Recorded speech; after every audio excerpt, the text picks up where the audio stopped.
So with the JEE Main results declared, I had another question with me from a student, and the student says, I scored 93 percentile. Are there any NITs, IIITs or good GFTIs that I can get into? Very interesting question, because obviously 93 percentile is slightly low down the order. Let me tell you some data so that you understand that. At 93 percentile, you're likely to get a rank of between 1 lakh to 1 lakh 5,000.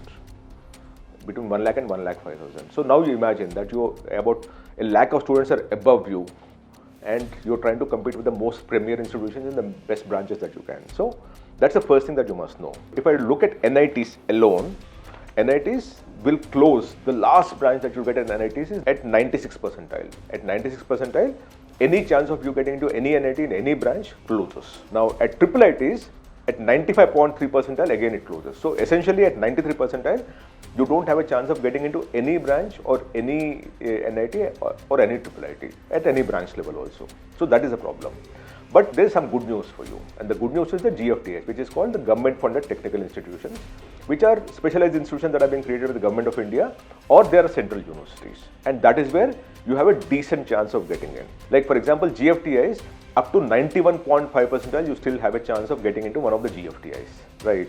And that is what should be encouraging as far as you're concerned. Now, what are the GFTIs? And before I get onto the GFTIs, let me also tell you how the placement situation works, because it's always not just about, because you asked the question of NITs and IIITs, I want to get to this, that it's not always the college that gets you a placement, it is the kind of branch that you get in the college that gets you a placement. Even IIT Delhi, Bombay and Chennai and all don't place all the students when you get down to the lower level branches. You might be studying in IIT Bombay, but I know a lot of people in IIT Bombay also who are not placed.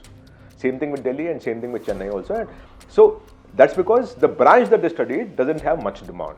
So it's not that the institution that has a demand as much as the brand that gets you studied in that, which actually has a brand. Even the lowest NIT or a GFTI, you might actually get into a good branch and get placed, because the branch that you studied there has a greater demand for the role that you are looking for.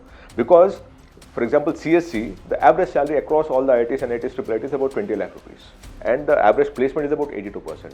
But when you come down to civil, the average salary falls down to half, but the placement percentage also falls down to 50-55%. So even in the best IIT that you have in the country, you do not place some of these branch students. It becomes difficult for them to get placed. The only thing is you have a pool of companies that are coming in, so you're hoping that one of those companies will pick you up. But that is a matter of chance, matter of luck, and not just the fact that you studied in a particular institution.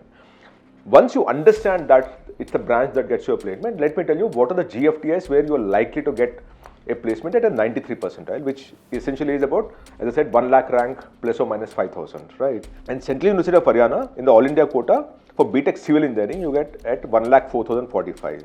So we're talking about civil engineering at this point. In civil engineering, you get Central University of Haryana, Mahendragarh, Chhattisgarh Swami Vivekanand Technical University in Bhilai, where the rank is 1 lakh 6,159. Mizoram University, Aizawl, 1 lakh 9,020. Sant Longwal Institute in Longowal, School of Studies and Engineering in Guru Ghasidas Vishwavidyalaya, Bilaspur, Sri Mata Vaishno Devi University and Tezpur University. In all these universities, you will get civil engineering at about a 1 lakh rank plus minus 5,000. You will get BTech Mechanical in Ghanikant Chaudhary Institute of Engineering and Technology in Malda, Gurukul Kangri Vishwavidyalaya in Haridwar, and School of Studies in Engineering and Technology, Guru Ghasidas Vishwavidyalaya, Bilaspur. So these are three that you will get for mechanical engineering based on your 93 percentile. You will get BTech Electrical Engineering in School of Studies in Engineering and Technology, Guru Ghasidas Vishwavidyalaya, Bilaspur, because here it closed at about 97,000. So we're hoping that your rank would be about 1 lakh kind of a thing, less than 1 lakh, and hopefully you'll get that. You'll also get B in Mechanical Engineering in Sant Longwal Institute of Engineering and Technology in Longowal, because here the highest closing rank for open category is 99,763. Because you did not mention your home state, I cannot take anything further beyond this. Because you did not mention the category, I'm not getting into the category rank at this point in time. What I'm telling you at this point in time is, at 93 percentile, what are your chances of getting into NITs? You don't have a chance in any branch. IIITs, you don't have a chance in any branch. GFTIs, you do have a chance to get civil, mechanical, electrical and mechanical, of course, across a few universities which are listed out.